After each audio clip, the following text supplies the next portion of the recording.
Okay, so first of all, I want to welcome everybody. Thanks for joining us for today's Tools for Academic Success session. So this is the first TAS of this semester, so I'll make sure I do a little intro. Some of you I know have been coming from last semester and have some idea of what this is, but for the new folks, so this is a weekly series that we present every Tuesday at 4 o'clock. Typically, we do them in the classroom and on Zoom. So hopefully when it's not snowing, we'll be able to be back in the classroom next week. The classroom is AC 321. We'll be there as well as on Zoom. And there's a different link for each session. They come out in your email, so just keep an eye on your emails from Dr. Wetzel-Rabot. She'll send out the Zoom link, the Zoom information each week in email, and you'll also see some posters and flyers around with that on as well. So each week you can join us. We present on different topics, ranging all kinds of academic and professional skills. This week, time management, obviously, but we also cover things. Next week's session is actually from the Career Center. So we're gonna have Matt Paus from the Career Center talking about, his topic is furthering your career during turbulent times. So thinking about, especially now, looking for work in the middle of the pandemic, which certainly changes that. So he'll be giving some great strategies for right now. And we're also going to have other, throughout the semester, different topics from faculty and administrators all over campus. So hopefully you can come and join us for some of those throughout the semester. If you come, every time you come, you'll get entered in raffles. So we are going to do once a month raffles, where everybody who's come to a session during that month gets an entry for every time they've come. So if you come to 4 sessions, you get 4 entries into the raffle. And so we'll raffle off, we get really nice mount gear and things from the bookstore. We did backpacks, sweatshirts, raincoats, things like that. So we'll raffle off a couple of different things every month. And then at the end of the semester, we do a big grand prize where every session you've attended throughout the whole semester gets you an entry into our grand prize drawing. Last semester, we gave away a Bluetooth speaker, so that was nice. So we'll have some different prizes throughout the semester to kind of keep you coming, but hopefully the content of the sessions keeps you coming. So try to come up with some really useful, relevant things for your day-to-day work as a student.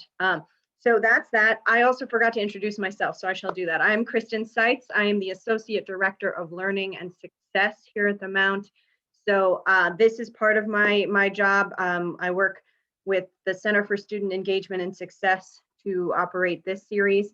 I also work with Learning Services on campus. I run the peer tutoring program there and different other things. So that's me. And normally you'll be able to find me in my office in the library when I'm on campus. So that's that. Now, without further ado, I'll go ahead and get started with the session. So today we're talking about time management. So I always do this at the beginning of every semester, and I do it because it is one of those topics that just always seems to be needed. People are always interested. And so I like to talk about it as we get the semester started. And let me pull up my PowerPoint. I will try to keep track of the chat during the session. So if you have questions, you can always do that, or feel free to unmute and ask. There's a couple of activities that we will do that have sort of audience participation. So, so pay attention for those and feel free to unmute or chat as you want throughout.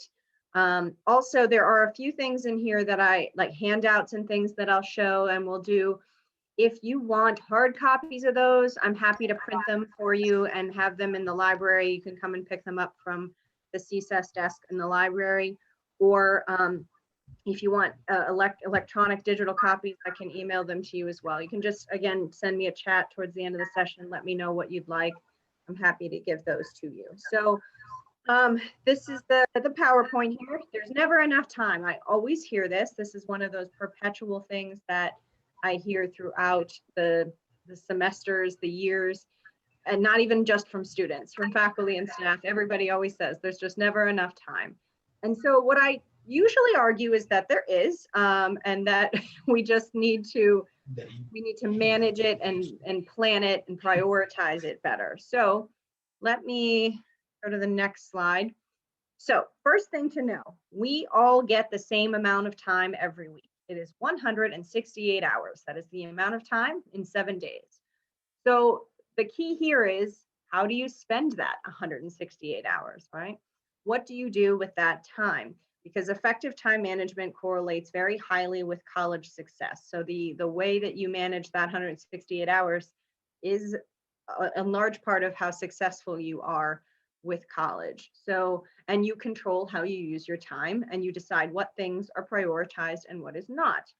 So before we go too far with this, I have the first audience participation exercise. Okay, so let me, hold on a second. New share. I'm just gonna share screen. Okay. Okay.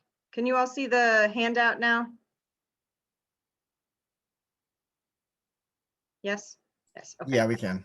Okay, perfect. So this is the expectations about time allocations. So what I want everybody to do is actually, hopefully you have a piece of paper nearby, something you can write on and write this down. I want you to actually do this exercise. Look at these list of potential activities, and I want you to figure out how you are currently dividing your 168 hours per week. So think about what you are doing with your time. I know we've just started the new semester, so some of this might be a little fuzzy. You're still figuring this out, but I'll help you a bit. So first of all, for class, typically you're in class for about an hour per credit per week. So if you are in a 15 credit schedule, for example, you're usually in class about 15 hours a week. 16 hours, 16 credits, same kind of thing. Now, if you're in a lab, like a science lab, potentially that might be a couple extra hours because of how they calculate that. But otherwise, most students would be in class about the same number of credit hours that they have. So 15 hours maybe. And then you think about how much time you set aside outside of class to do the work for class, to study for class. And when you're doing this, make sure you're writing what you're currently doing or what your plan is to do for this semester, not necessarily what you think you should be doing or wish you were doing, right? That's not the helpful part of the exercise. So what are you actually doing or planning to do for this semester? How much time do you have set aside each week to study and do your schoolwork? And then also, I know some of you have full-time or part-time jobs, or maybe a couple part-time jobs. So what's the weekly total of work for that, right? Write that down there. If you're an athlete, if you're in, college sponsored athletic activities, and that could be varsity or club, really. If you're in some kind of a sport that has regular practice and competition times, how many hours per week are you doing workouts, practices, competitions? Add that all together. If you're in any extracurricular, co-curricular activities like the newspaper or choir, or the radio, or SGA, BSU, Center for Student Diversity, campus ministry, all that kind of stuff. There's whole bunches of different things you could be doing, right? How much time do you spend with that per week in terms of meetings, events or planning for things? So how many hours does that take? Rehearsals and all of that. And then if you tend to attend any kind of college sponsored social activities, so things like AMP or other activities that aren't necessarily because you're in a club, right? But stuff sponsored by the school. I know that these days we don't have a ton of those, but we still have some. So if you're, planning to spend some time doing that sort of thing, how many hours per week is that? And then social activities not sponsored by the college. So obviously that's stuff that you would do, with your friends, whatever hanging out that might be, or even on your own, if you like to set aside time to watch certain shows or do certain leisure activities, things like that. You can kind of estimate how much time that's going to be in your week, if there's a certain amount of time each day. And don't forget the weekends too, right? The weekends count in the 168, not just Monday through Friday. Also, personal time. You want to calculate roughly, like, what's your total time? How much are you sleeping? Again, what you are doing and not what you think you ought to be doing. So, if you're only sleeping 6 hours a night, that's fine. Count that. Or if you're sleeping 8 or whatever, just count that. and make sure you have that calculated. Also time for things like meals. You know, do you spend like 2 hours a day on meals, 3 hours, an hour and a half? What's your general meal time, and include like prep and eating. And then also other things, just like, you know, personal hygiene, showering, that kind of stuff, or working out. A lot of people want to count that as well in here. Any kind of self-care activity, how much time you want. And then of course there's a little other time. So if there's something that we didn't really discuss here, but you definitely have in your schedule regularly that takes up some of your week, write that out, count those hours. Okay, and so hopefully as you're doing this, you're going to be able to then do a calculation. And I want you to, after you write up the amount of time you spend for each thing, add it all up. And I want you to see what your total number is. Are you close to 168? Are you way under, over? Let's see what your calculations turn up to be. So as people start finishing this, I'd like to hear what people have come up with. What are some of your calculations so far? How many hours do you have?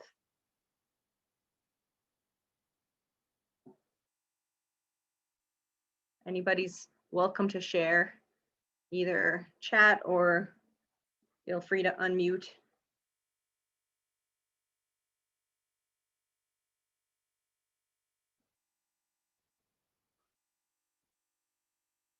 Perhaps people are still adding.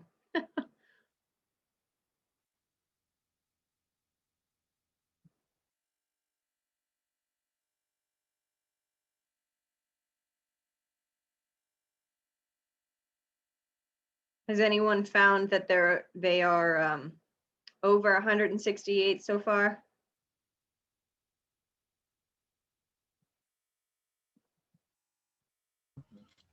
I'm 0 on all those. You're at 0 hours? My Yeah. God, that's no good. What do you're doing nothing?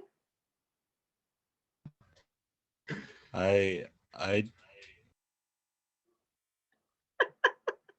You go into class, that's at least some of it. Is that considered social?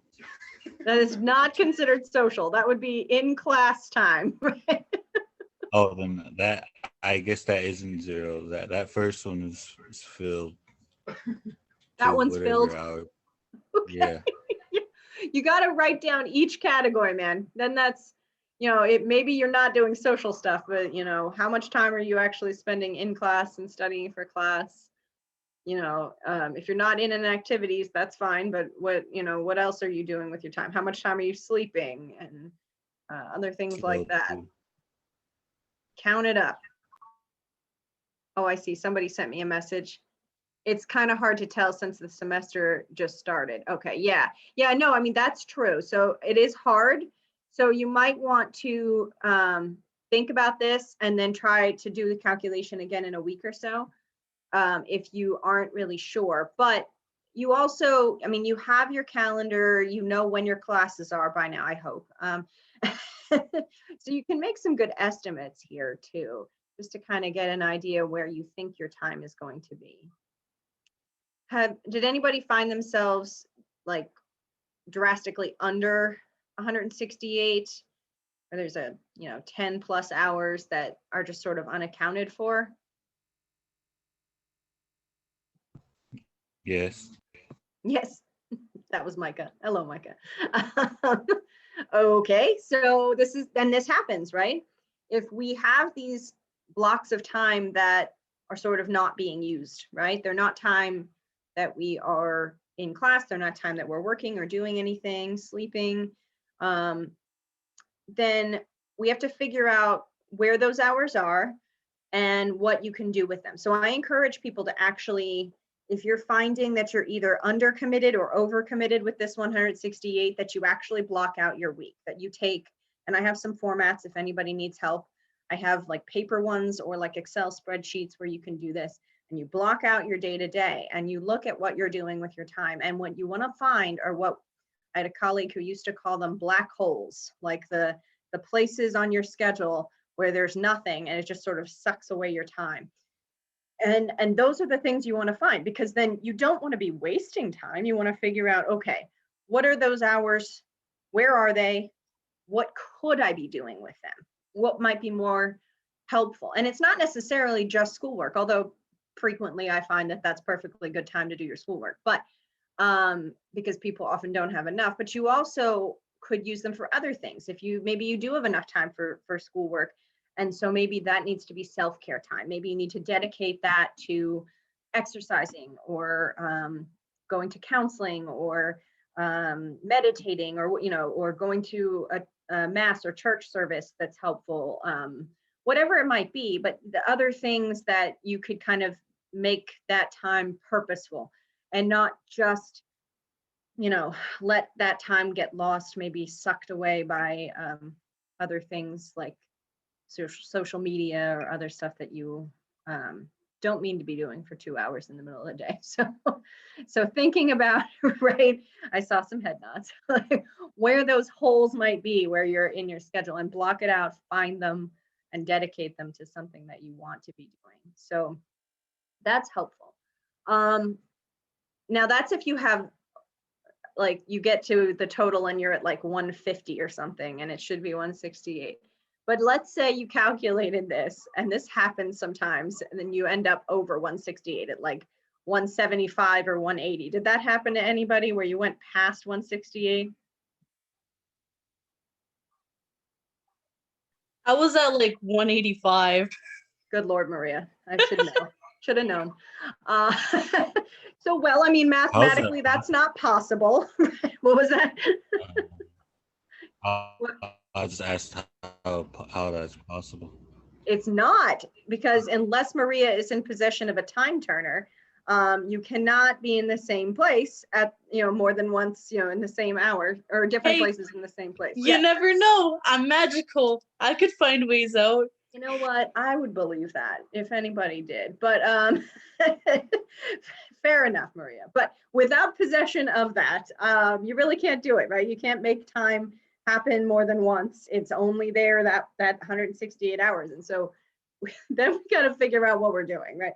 I will say that frequently what happens with this, and I'm going to jump back to my PowerPoint for this, because what I find is the problem on this is usually multitasking. This is that last point on this slide. So people have this tendency to be doing more than one thing at a time. And then that's when they calculate, it comes up like that. Like it's like they're watching TV and doing their homework, and they're counting it for both personal time and homework time, or hanging out with friends and doing homework, or working and doing homework. And I mean, now I will say there are a couple of jobs that I have seen where you can sort of effectively do your homework because there's not that much to do. And that's fine if that's the case, but it really can't be counted as both, because you aren't able in most cases to do more than one thing well. You can only be present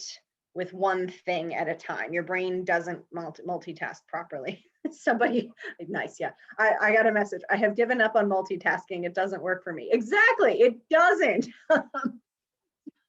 And the expectation that you can expect your brain to simultaneously process and do two different things is unrealistic. You can't. You could kind of do one thing and kind of do another thing at the same time, but you're not doing either thing well. So we want to get ourselves broken of this idea that we can do that. And instead, we've got to think through what our priorities are and where we want our attention to be focused at each block of the day.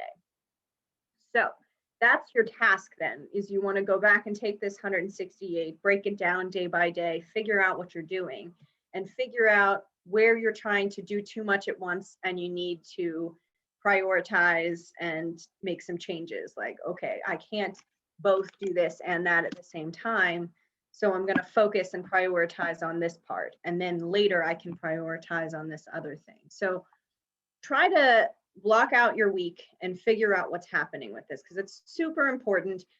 There's a couple parts of time management, and one of the big parts is knowing how much time you have and how you're using it. You have to properly schedule yourself, figure out where your time is first. And then, I'm gonna switch my PowerPoint here. There it goes. You also want to think when you're doing that priority schedule that your time management is related to your goals. So essentially when you're blocking out your time and you're allotting time to different things, you want your time and where you spend it to match up with your goals. So what are your long-term goals? What are your short-term goals? And how does what you're doing correlate to that? So, many people, I would think, while they're in college, one of their long-term goals is to earn their degree, right? Finish that diploma. Get good grades too, of course. We want to get our GPA to a good place. Many people, a priority is to participate in activities, volunteering or athletics or other activities that are helpful for both their personal enrichment and also resume building, of course. Other things like gaining leadership and career experience, meeting new people, definitely pursuing part-time employment or internships so they can build their skills and profile as a worker. And then building connections with their faculty, so having good connections with faculty members and networking in that way. So these are just some of the things. People might have other goals, of course. Anybody have goals not on here? One goal for me is write more music. So I guess like personal projects or creative projects. Yeah. Thank you, Andrew. Yes. So yeah, that's a good one. Making creative work, music, art, anything like that, having the time to dedicate to your art, to your music. That's something that a lot of people want to do. I've seen that. So yeah, I think this is good. Any others?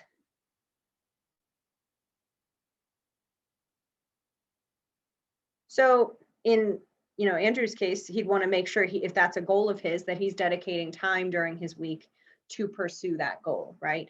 And that's the same with all of these. If your goal is to pursue part-time employment or internships, you need to be making sure that if you don't have have a job or an internship that currently or lined up, you dedicate some time each week to looking for one and applying. Or if your goal is one of your goals is to participate in extracurricular activities or volunteer activities, you want to dedicate some time each week to finding things to participate in and do. Actually set aside time to do some research and look up things.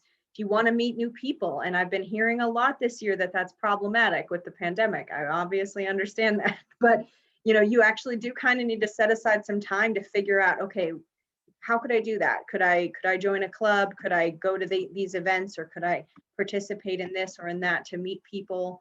So you have to set aside time each week to do that, to find people and places to meet people. And connecting with your faculty, that doesn't just happen naturally either. Sometimes you have to set aside time, maybe set aside time to go to office hours, even on Zoom these days, but that's helpful to do. Or setting aside time to, send some emails to your teachers, to engage with them, to ask some questions about things.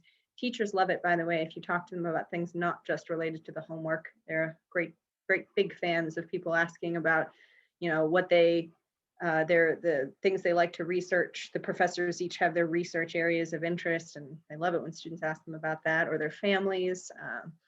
So, you actually have to set aside time and make these things happen each week. Okay, and then, right, similarly, you have to figure out what are your priorities and make sure you're putting them on the schedule. A priority should definitely be going to class. That is crucial. So please make sure you do that. And whether it's in person or on Zoom, just making sure that that's something you're doing this semester. Of course, completing your coursework and studying, those are priorities, or they should be. Working if you have a job, of course, and then spending time with friends or family. That's, definitely it's good to take care of yourself. And similarly, setting aside time for necessities. It is not uncommon for college students to not set aside time to do the things that they need to do to take care of themselves. as Gerald Ruth, our director of counseling, always says when he presents, college students are notoriously terrible at sleeping. This is just something that, for whatever reason, seems to be the first thing to go with a lot of students. So making sure you're setting aside time to sleep.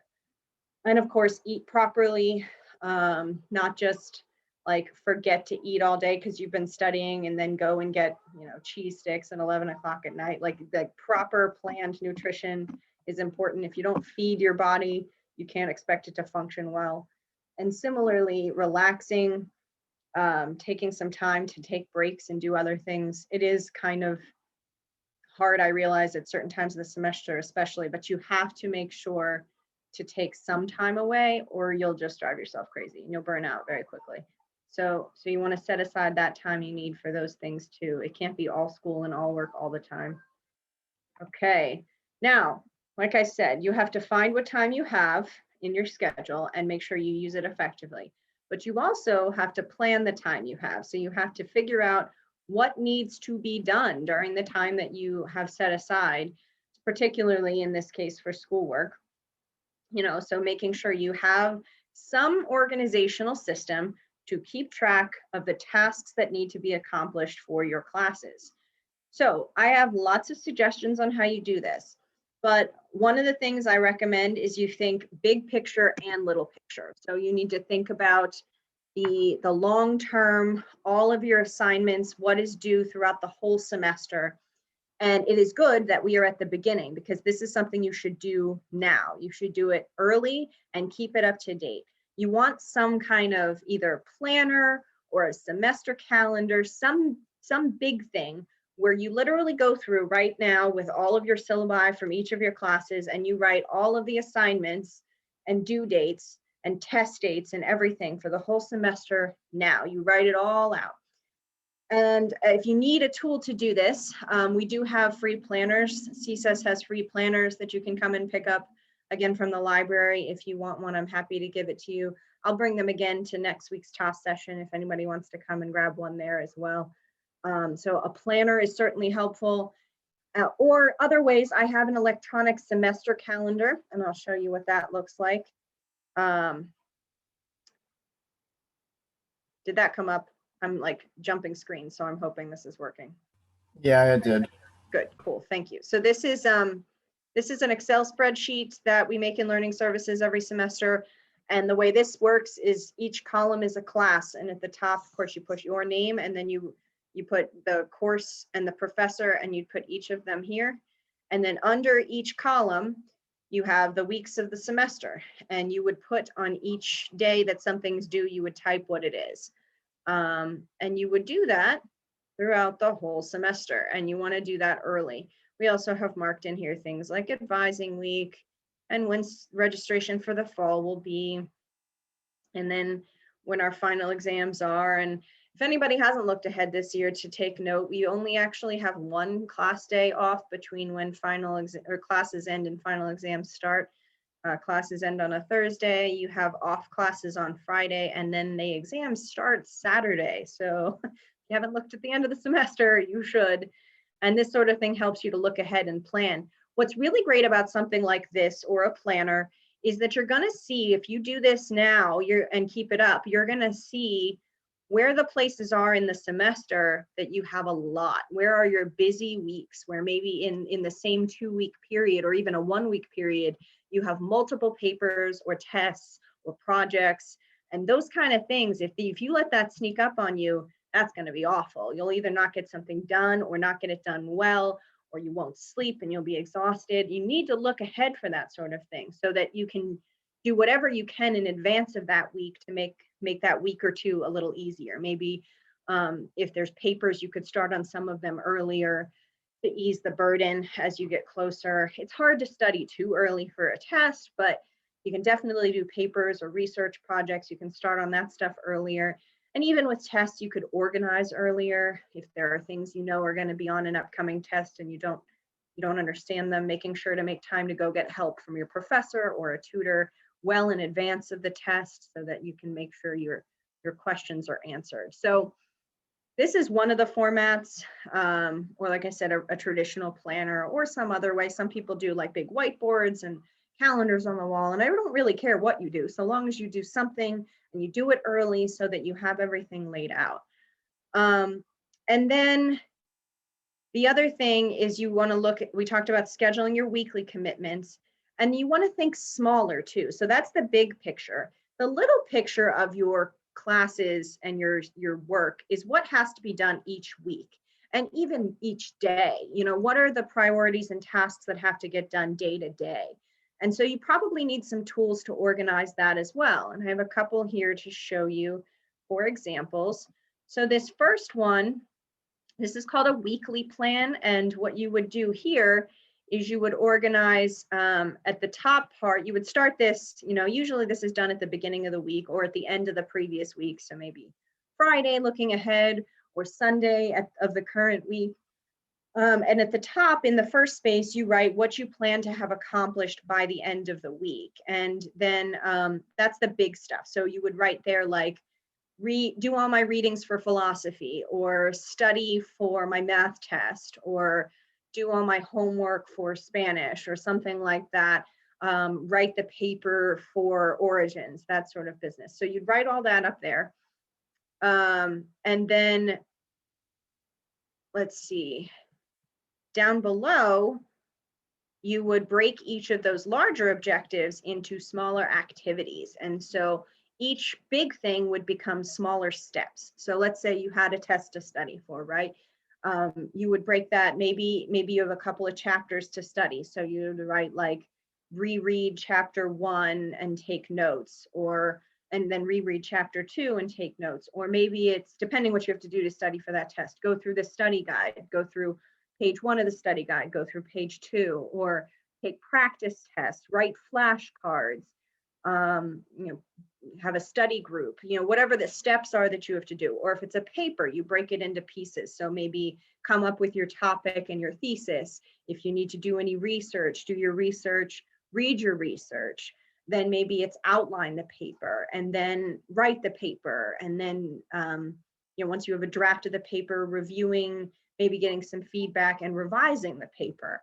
So you break that into steps. And then each step, you would feel free, you can use the priority to, like, in case you write them out of order, say, okay, I need to do this thing first, that thing second, this thing third, that fourth. And then you write the approximate amount of time each task will take. So an hour, 2 hours, 30 minutes, whatever, and which day that week you want to plan to finish that task. Now, I find this is quite helpful if you color code. It's really nice if, you know, maybe everything for one class is one color. It's visually easier to track that way. So something like that could be helpful. And I saw somebody chatted if this stuff is shared. I said at the top of it, I'm happy to email this to anybody that wants. So, or even print out copies and have them over in the library if you want. So if you want them, I'm happy to send them to you.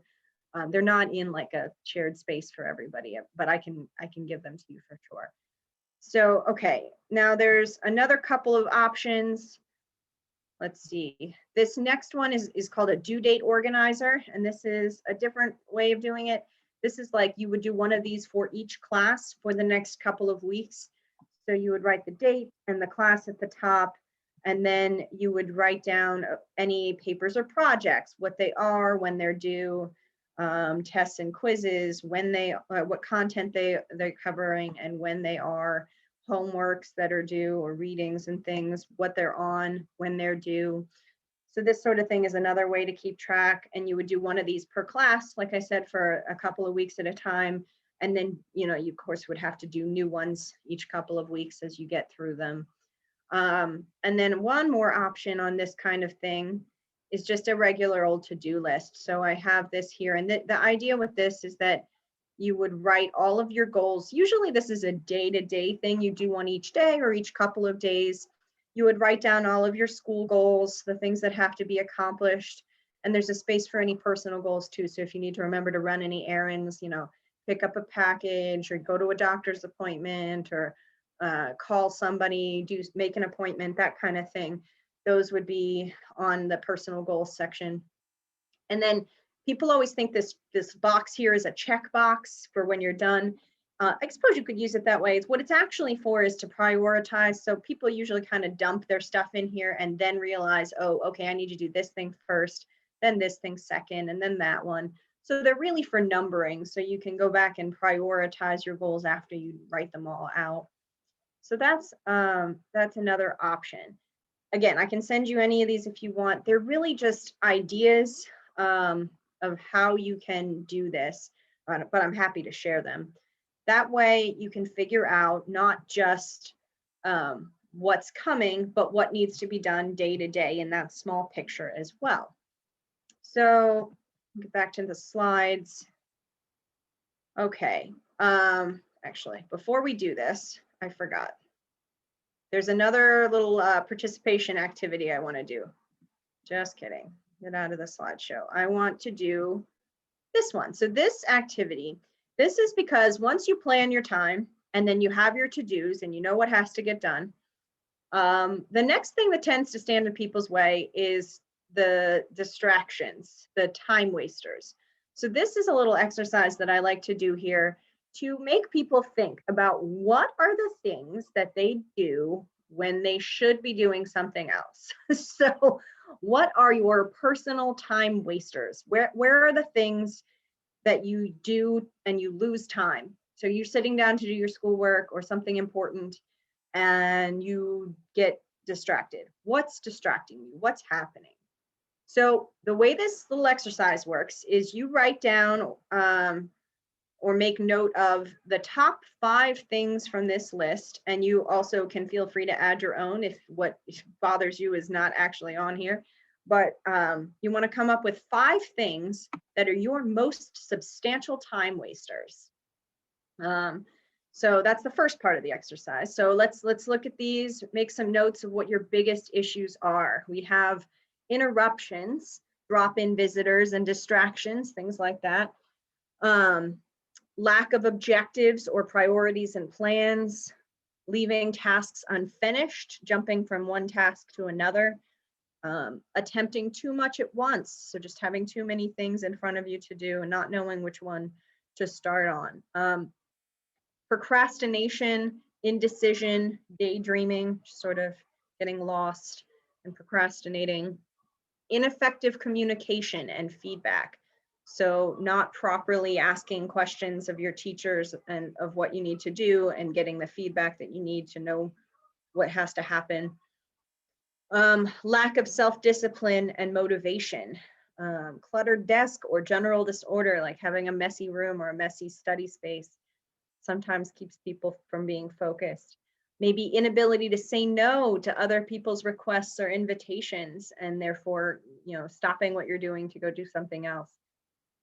Socializing, idle conversation, chatting, constantly switching priorities, jumping from one thing to another, and doing it because you didn't properly plan in the beginning what the priorities were, right? Failure to do first things first, like doing the easy stuff because you think it's easy instead of doing the hard thing that's due today. Social media and the internet, that's certainly a big time draw for a lot of folks. And then, kind of related, but cell phone, texting, games, things like that. Okay, so I've gone through, what are some of the things people, if you feel comfortable sharing, where do you tend to waste your time?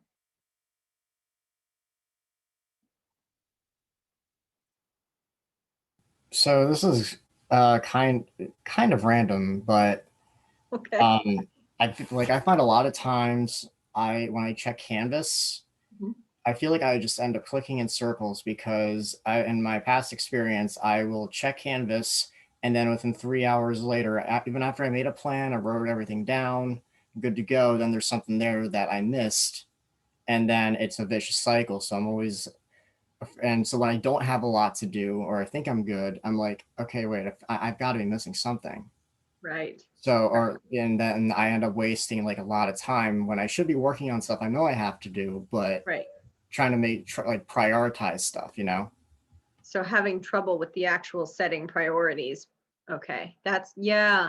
And I mean, I realize that some of that may not be your fault, right? Like, so there is the piece of sometimes having a Canvas page that could have some better organization and it's hard to find what you need. Um, what I would suggest with that is that you think about making sure you keep track of your syllabus too, right? Because sometimes the syllabus gives clarity where the Canvas page doesn't. Um, that in hand they help you usually, and rather than one in isolation from the other. So that's one thing. And then also this is where staying in communication, that ineffective communication, like paying attention to what your teachers say, asking them questions so that you're really clear on what has to get done. That would be helpful potentially. But that's, yeah, I know a lot of people struggle with that, trying to figure out what's actually due. Okay, somebody else. Oh, I have a chat. That's what it is. Naps. Yes. I hear that all the time. I should probably add that as one on here. So yes, napping. Absolutely. Oh, don't get me started on naps.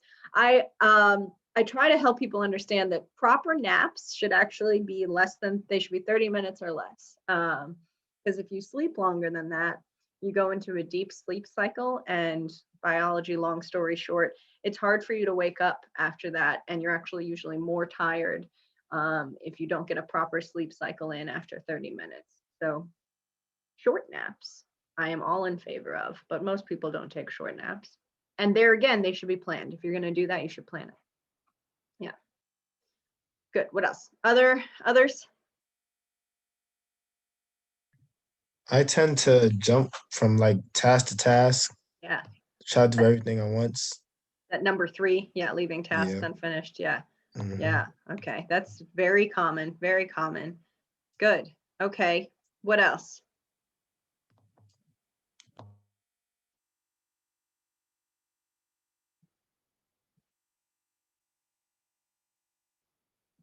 So I'm going to jump to this next one, and maybe we can talk about this, Justin. What I ask people to do here is think about 2 significant actions that you can take to reduce the impact of some of your most substantial time wasters, right? So what are specifically 2 things, 2 actions you can do, like starting tomorrow or tonight, all right, that could reduce the impact of some of these time wasters in your schedule?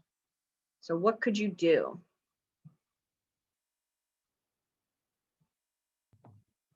Well, it's kind of a hard one because what happens is I start to think when I'm doing the assignment, Mhm. my mind starts racing to like 100 different things other things that I have to do. So then I Yeah. start like trying to do all of them Right. Right. and then come back and then end up having to go back to unfinished tasks. So Sure. No, that's focus, I true. guess. Yeah. Well, do you do anything like what we were like the handouts I had before with the different like structured to-do lists and what you have to like task lists that you have to get done? No, I never used a planner or anything like So that before. something like that, not even just the big picture planner, but like a day to day at the beginning of the day or the night before, writing out, this is what I have to get done. Because once it's written, it usually races through your head less, usually, Mhm. right? Because you know what all the things are and you're not going to forget about it. It's there. And so then you can just focus, you can go through and in the priority order and do one task and then do the next and do the next. I don't know if you think that might help, but I think that will. yeah, sometimes that one's good. So that would be an action you can try, like start doing a daily task list. And do that, get set aside, it really doesn't hurt to get into some kind of routine where you set aside like 10 or 15 minutes at night for the next day or in the morning for that day to say, this is what has to happen today. What's this? Oh, yep, got a good one here. Try to set time for yourself and use something encouraging to make yourself determined to do things at the right time and keep to the time or the priority task list. Yes, yes. Like setting a reward for yourself. Is that what you're saying? Trying to like give yourself something to work towards. If I get everything accomplished and stay on my plan for today, I can do this. That's a really good one. A lot of people, that helps with procrastination. That the forget which number that is, but procrastination is often fixable with some kind of reward system, like telling yourself, there it is, 5.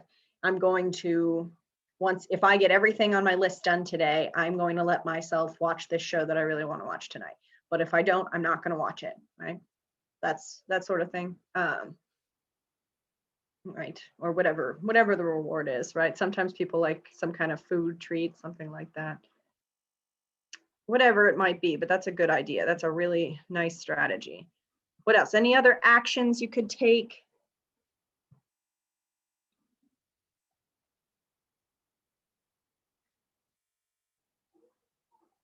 Thoughts on maybe, did anybody write down for themselves or circle the social media, the cell phone, the games and stuff like that? Yeah, okay. That's a really popular one. It's super distracting for a lot of people, their phones or video games.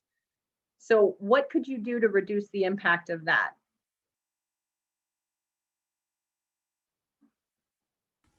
Well, one thing that I find helpful is, well, I can't speak for the social media because I don't have social media, Yeah. but Gotcha.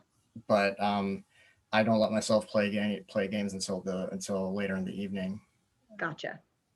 So that's kind of what the chat message was, like this idea of putting that thing as a treat for when you finish your other stuff.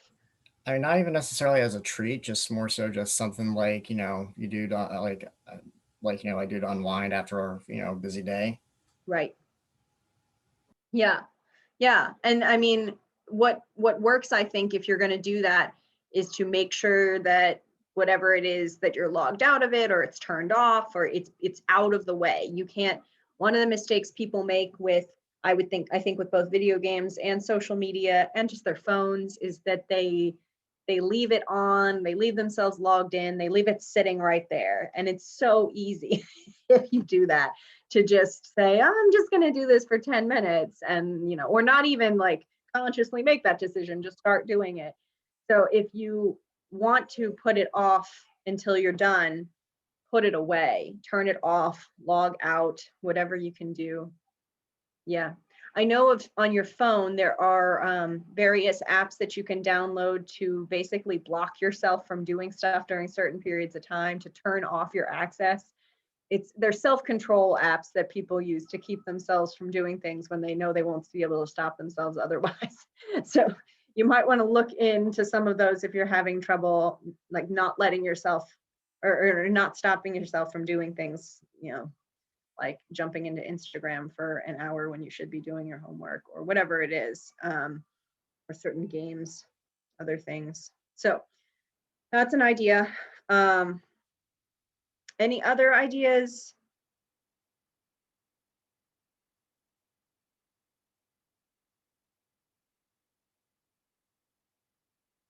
I do get a lot of people who complain about the clutter issue. And actually, the cluttering being a reason why they can't focus, but also entertainingly, and I've seen this a lot, people use cleaning as a procrastination technique. So kind of watch for if you do that, like if you're like, I'm just going to clean first and then I'll do my homework. And, 2 hours later, you've, cleaned your room, but you've gotten nothing done that needed to be done that day. And there were more pressing things. So thinking through again with the priorities, okay, what actually has to get done today? Yes, of course, you want to clean the space you're working in. Do you need to clean your entire room right now? When you have a paper due tonight? Probably not, right? So thinking through again what those priorities are. And making sure you're clear before you get started for the day, what you have to get done and what can wait. Okay. And I know there's a lot less of the drop-in stuff, I think, this year than there used to be, but things like one thing people always say is going to a different space to study so they're not as distracted by their roommate or their friends, neighbors dropping in and visiting and asking them to do things. If that's you might want to consider going to another location to try to focus on your schoolwork. And sometimes that helps too with the staying focused and not procrastinating because you're going to a space that you're designating as your study space that's outside of your room. So maybe to the library or an empty classroom, or wherever it is that works for you. There are lots of different options around campus, but finding another space to go to. And then when you're there, you're away from those drop-in visitors and those distractions, that kind of thing. So those are just some ideas. All right, I'm going to jump back to that last part of the PowerPoint here. We're getting towards the end of our time. One of the tricks with this is making sure you are holding yourself accountable.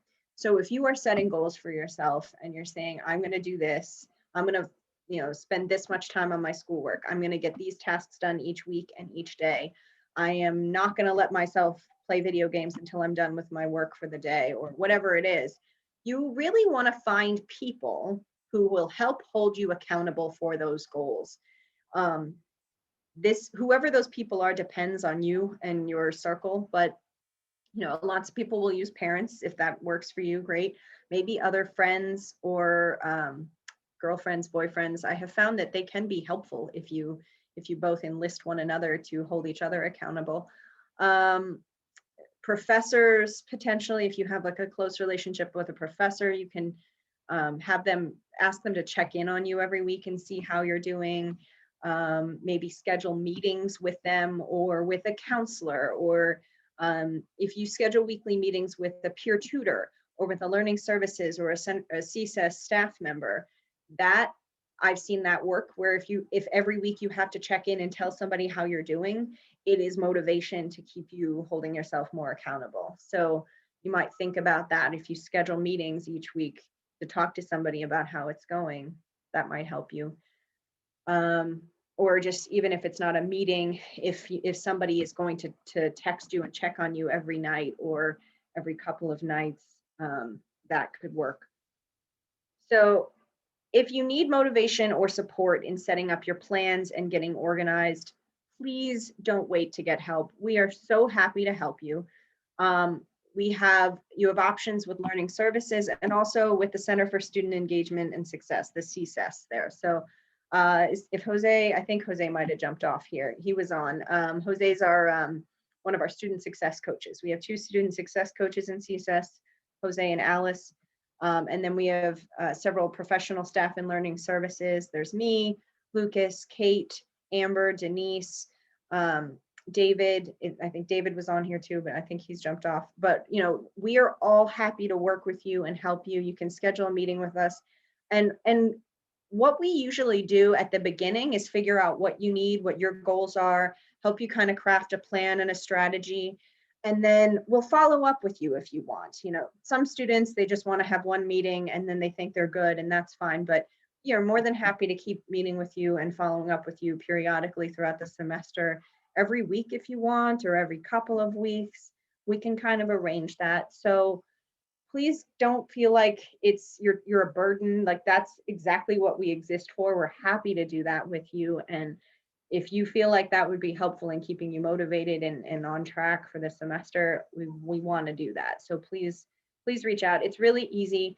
If you go on the website with learning services, you can click on a link to ask for an appointment, or you can contact me directly, and I'll be happy to set you up with somebody in CSES or in learning services. And the CSES website also has information on our student success coaches as well. So we're at the end of the time, I think, and I want to give people time to ask questions. So I'm going to stop share.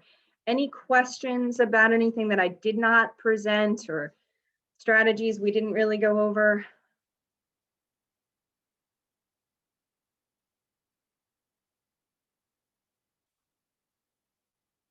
Anything, any follow-up questions? Okay, so somebody asked about where they can get the handouts. If you want handouts, could you just real quick put in the chat that you want them?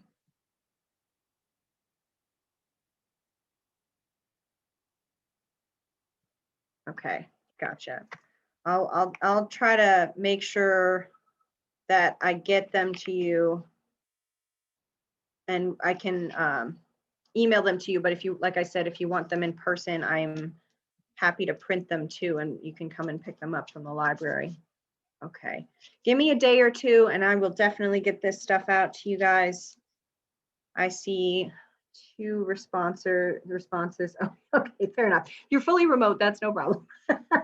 I can certainly give you the digital copies. I know some people might want the hard ones and I'm happy to print them if people want to come by and grab them. So that's good. I've got 2 who said they want them. If anybody else changes their mind, I'm just going to go ahead in the chat here and put my email address. Of course, you can find that on the websites. It's on the Learning Services site and the CSES site. So you're hopefully can find that on there. If you have follow-up questions or you want the handouts or you want to schedule a meeting, I'm happy to set any of that up for you. So yeah, if there aren't any other questions, just thanks for coming and listening and participating with everything today. And hopefully you all can stay warm as we hopefully finish up this snowstorm. And I will see everybody later on. Okay, hopefully next week you can join us for the next task, again with Matt House from the Career Center. So, all right, happy Tuesday, everybody. Thank you. Sure, thank you.